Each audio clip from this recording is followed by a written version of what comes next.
Hello tout le monde et bienvenue sur ma chaîne, bienvenue sur Fred en Jésus. Alors je suis Fred et si tu viens d'arriver, installe-toi, abonne-toi si ça te plaît, si mon contenu te plaît. Voilà. Je reviens aujourd'hui avec cette vidéo qui m'a été énormément demandée suite à une publication que j'ai eu à faire sur Facebook. Je vais lire ça rapidement. Je disais dans cette publication, si on m'avait dit avant 2018, pendant que j'étais en pleine dépression, en perte totale de mon identité, pensant même au suicide, toujours à me dévaloriser, perdre confiance en moi et en mes capacités, qu'entre 2019 et 2021, je réaliserai ta. Bref, comme tu as pu le lire dans le titre, on va parler de la dépression. C'est, comme j'ai dit, une vidéo qui m'a beaucoup été demandée suite à ce post. Les gens ceux qui me connaissent, ceux qui me voient sur les réseaux sociaux, voient une femme, je pense, forte. C'est ce que j'ai souvent comme retour. Une femme charismatique, une femme de caractère. Donc c'est vrai que beaucoup ont du mal à imaginer que je suis passée par une étape de dépression, de dévalorisation de ma personne, de perte d'identité, mais that's true, je suis passée par ça. Beaucoup pensent qu'en tant que chrétien, la dépression c'est pas pour nous, ça peut pas nous arriver, un chrétien ne peut pas être en pleine dépression, alors que, for sure, si toi tu traverses une dépression, voilà, il faut vraiment, je souhaite vraiment que cette vidéo puisse t'aider. Let's get started. Je vais chercher la définition de la dépression. Définition de la dépression. À base de rimes et tout. La dépression constitue un trouble mental courant caractérisé par la tristesse, la perte d'intérêt ou de plaisir, des sentiments de culpabilité ou de faible estime de soi, des troubles du sommeil ou de l'appétit, d'une sensation de fatigue et un manque de concentration. Il ne faut pas avoir honte d'en parler. En plus, c'est quelque chose de tellement subtil que moi, quand j'étais en dépression, pendant la dépression, je ne savais pas que j'étais en train de vivre une dépression. Je précise déjà une chose, c'est que je ne vais pas rentrer dans les détails de ce qui m'a entraîné à la dépression. Parce que pour le moment, le Seigneur ne m'a pas donné le go pour parler de cette sphère de ma vie ou de cette partie de mon intimité. Donc, je pense que c'est tout ce dont tu as besoin pour le moment. Alors, comment ça s'est manifesté chez moi? Le premier thème, parce que j'ai noté ça par... le premier point, parce que j'ai noté des points comme ça. 6 points, oui, voilà. 6 points que je vais développer. Ça a commencé par la dévalorisation de ma personne. Je vais sûrement en parler dans une autre vidéo. C'est que j'ai pas toujours été cette personne qui a énormément confiance en elle. Le fait de vivre cette dépression a accentué cela. Ça m'a fait, voilà, je me voyais vraiment comme rien du tout. Je ne me voyais pas du tout belle. Mon côté femme, you know, mon côté femme, je ne le voyais plus du tout. Je ne me sentais plus désirable, je ne me sentais plus attirante en tant que femme, alors que je pense que en tant que femme ou en tant qu'homme même, il faut pouvoir se plaire à soi-même. Et c'est quelque chose que j'avais perdu. Ça se voyait en fait sur mon style vestimentaire. Je m'habillais n'importe comment. Like, aujourd'hui, quand je revois les photos dans le temps, je me disais, mais ok, comment t'en es arrivé là? Le manque de confiance en moi et en mes capacités, effectivement, ça a découlé très vite parce que le fait de me dévaloriser, de me regarder comme nothing and nobody, ce qui a fait aussi que voilà, je perds totalement confiance en moi et confiance en mes capacités. Vous savez, j'ai dit tout à l'heure que je ne suis pas quelqu'un qui avait énormément... J'ai jamais été quelqu'un qui avait énormément confiance en elle, en mode qui se regardait seul dans la chambre et se disait « Ouh, un bon bébé !» Non, je ne suis pas ce genre de femme qui a énormément confiance en elle entre les 4 murs.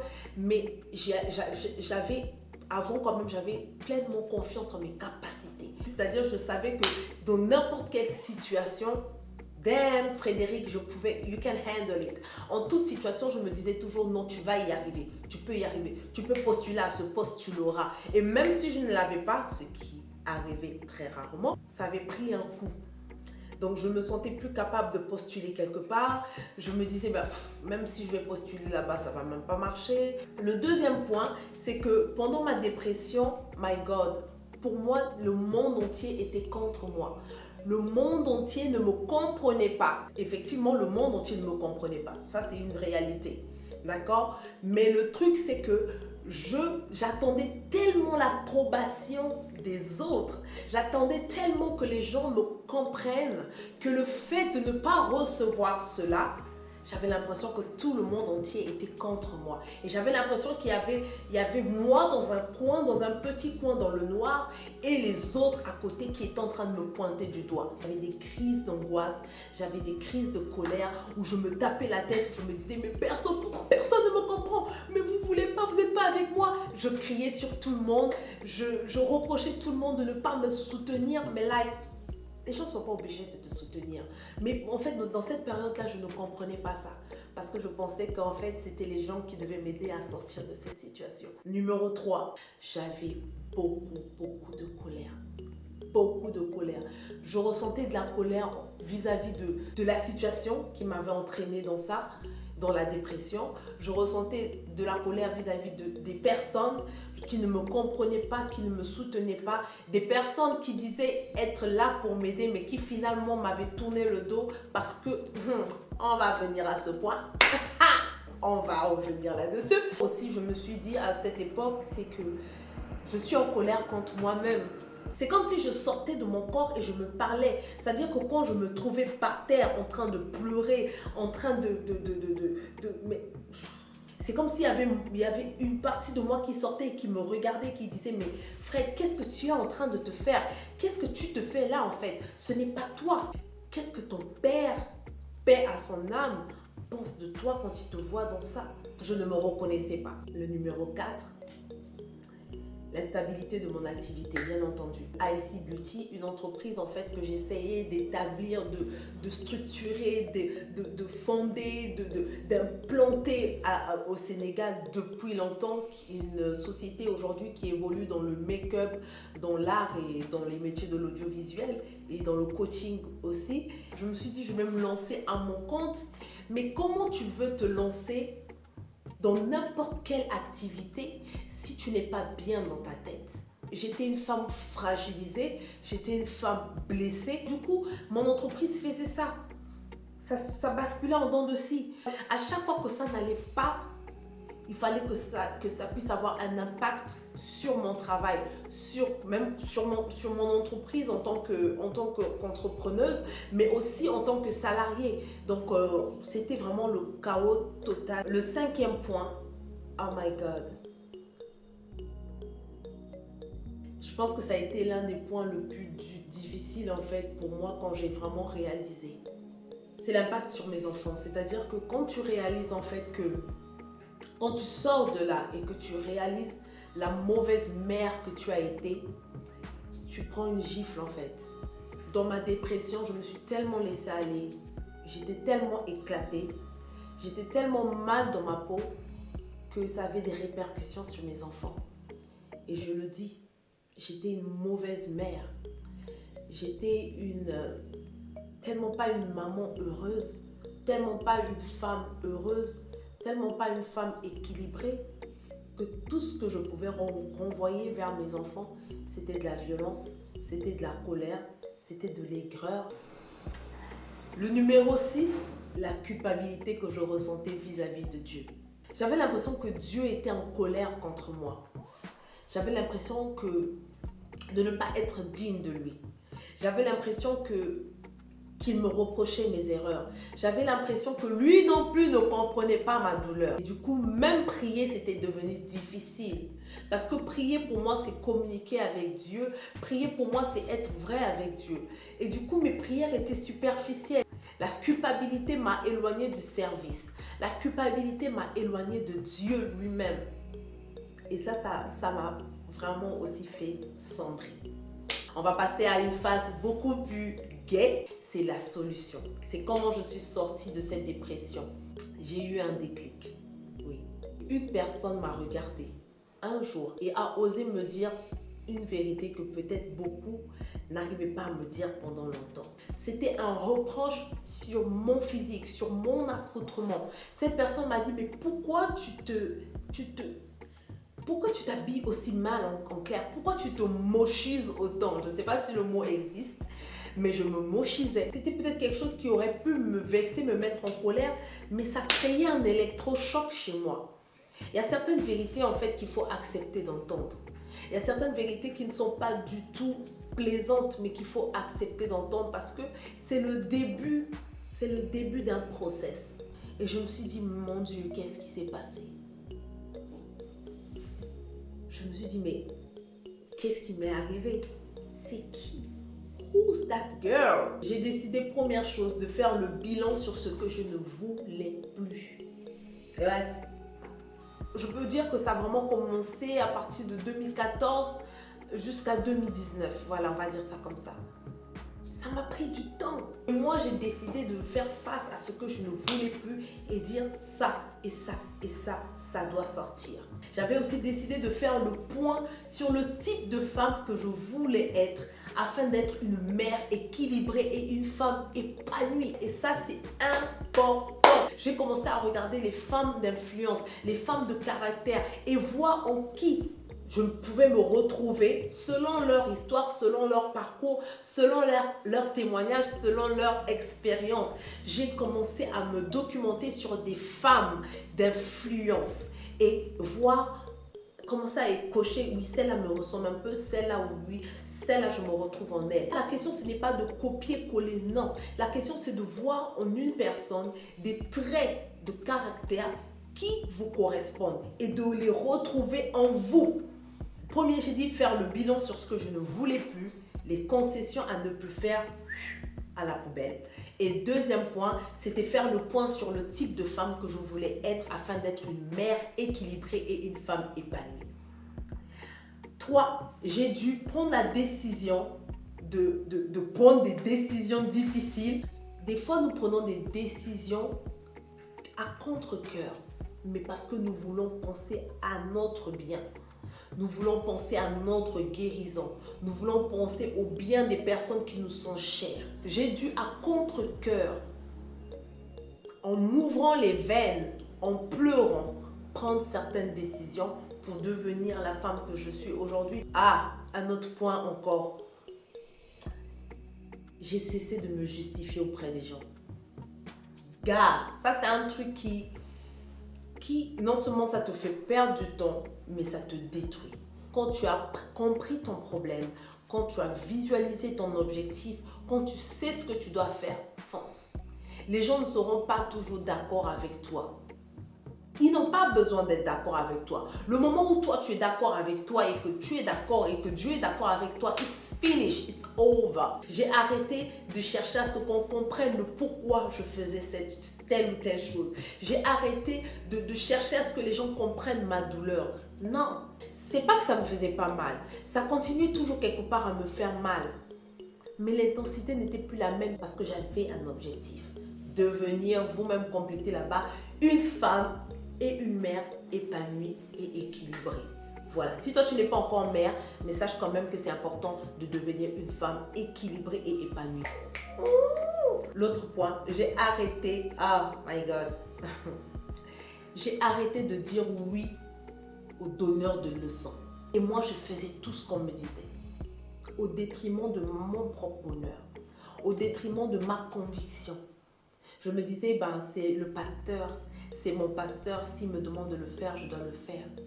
C'est ma grande sœur, si elle me demande de le faire, je dois le faire. C'est ma mamie, si elle me demande de le faire, je dois le faire. J'ai fait tout ce qu'on m'a demandé à la lettre, comme ça.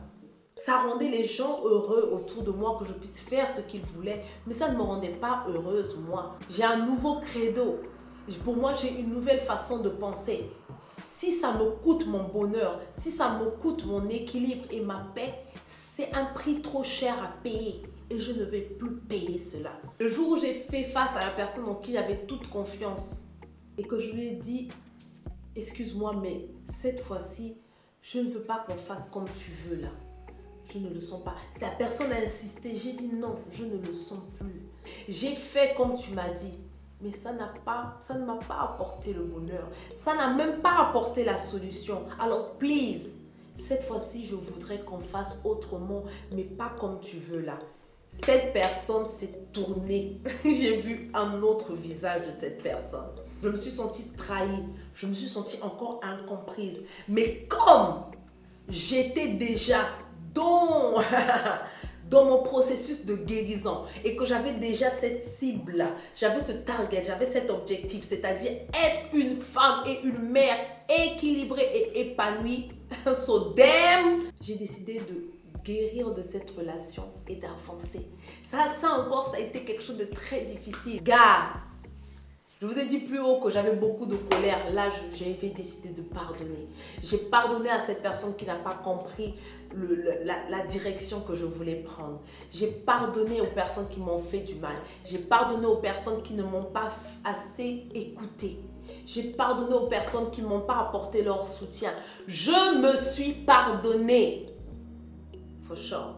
Je me suis parlé. J'ai dit, Fred, je te pardonne pour avoir fait ça. J'ai demandé pardon à mes enfants parce que c'est à moi de les protéger. De les protéger de mes mauvaises décisions. De les protéger des conséquences de mes décisions. Autre chose aussi, en me pardonnant, j'ai réappris à m'aimer. Du coup, à me valoriser.